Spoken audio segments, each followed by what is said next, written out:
नमस्कार दोस्तों, अगर आप मेरे चैनल पर नए हैं तो मेरे चैनल को लाइक करें और सब्सक्राइब करें। हर हर शंभू, जय महादेव। नमस्कार दोस्तों, शिव महापुराण महात्म्य तीसरा अध्याय बिंदुक ब्राह्मण की कथा।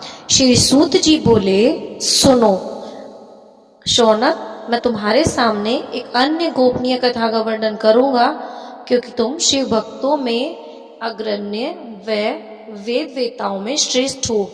समुद्र के निकटवर्ती प्रदेश में वाशफल नामक गांव है, जहां वैदिक धर्म से विमुख महापापी मनुष्य रहते हैं।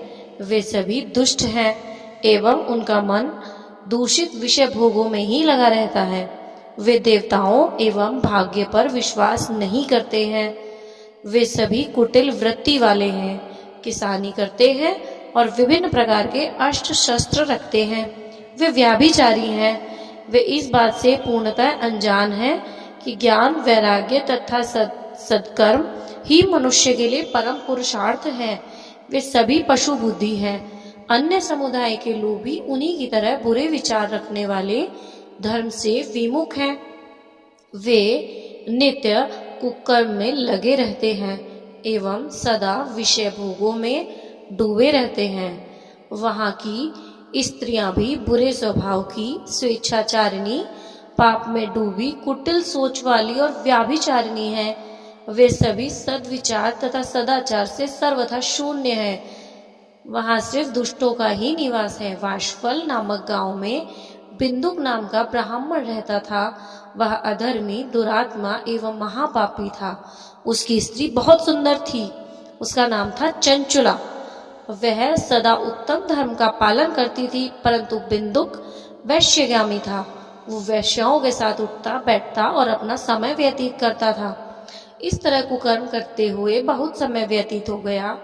उसकी स्त्री काम से पीड़ित होने पर भी, स्वधर्म नाश के भय से क्लेश सहकर भी काफी समय तक धर्मभ्रष्ट नहीं हुई, परंतु आगे चलकर वह भी अपने पति के आचरण से प्रभावित होकर दुराचारिणी और अपने धर्म से विमुख हो गई। इस तरह दुराचार में डूबे हुए उन पति पत्नी का समय व्यर्थ में बीत गया था। वैश्यगामी, दूषित बुद्धि वाला वह दुष्ट ब्राह्मण बिंदुक समय अनुसार मृत्यु को प्राप्त हो गया और नरक में चला गया। बहुत दिनों तक नरक के दुखों को भोग कर वह मूढ़ बुद्धि पापी विंध्य पर्वत पर भयंकर पिशाच हुआ। इधर उस दुराचारी बिंदुक के मर जाने पर वह चंचुला नामक स्त्री बहुत समय तक अपने पुत्रों के साथ घर में रहती थी। पति की मृत्यु के बाद वह भी धर्म से गिरकर पर पुरुषों का संग करने लगी थी। सतियां विपत्ति में भी अपने धर्म का पालन नहीं छोड़ती। यह तो तप है, तप कठिन ही होता है, लेकिन इसका फल बहुत मीठा होता है। विषयी इस सत्य को जानना नहीं चाहता, इसीलिए वह विषयों के विष फल का स्वाद लेते हुए भोग करता है। एक दिन देवयोग से किसी पुण्य पर्व के आने पर वह अपने भाई बंधुओं के साथ गोकर्ण क्षेत्र में गई। उसने तीर्थ के जल में स्नान किया एवं बंधुजनों के साथ यत्र तत्र घूमने लगी। घूमते घूमते वह एक मंदिर में गई। वहां उसने एक ब्राह्मण के मुख से भगवान शिव की परम पवित्र एवं मंगलकारी कथा सुनी। कथावाचक ब्राह्मण कह रहे थे, जो स्त्रियां व्यभिचार करती हैं वे मरने के बाद यमलोक को जाती हैं। तब यमराज के दूत उन्हें उस तरह से यंत्रणा देते हैं, वे उसके कामांगों को तप्त लोह दंडों से दागते हैं। तप्त लोह के पुरुष से उसका संसर्ग कराते हैं।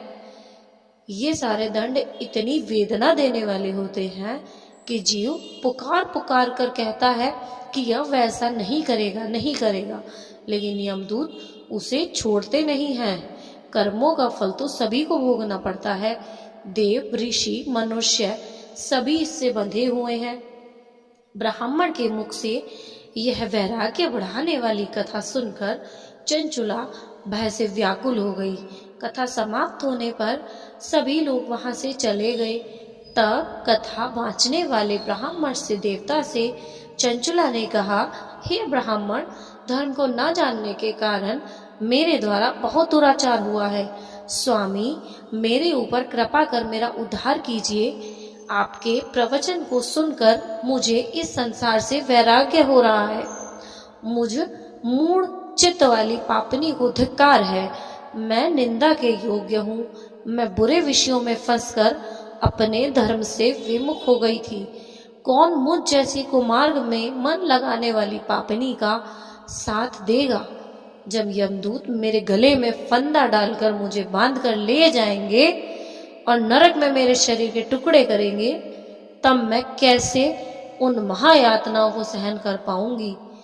मैं सब प्रकार से नष्ट हो गई हूँ, क्योंकि अभी तक मैं हर तरह से पाप में डूबी रही हूँ। हे ब्राह्मण, आप मेरे गुरु हैं, आप ही मेरे माता पिता हैं। मैं आपकी शरण में आई हूँ। मुझ अबला का आप उद्धार कीजिए।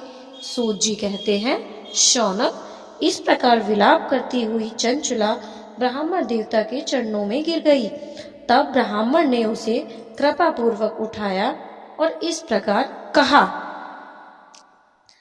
हर हर शंभू, जय श्री महादेव। तीसरा अध्याय समाप्त।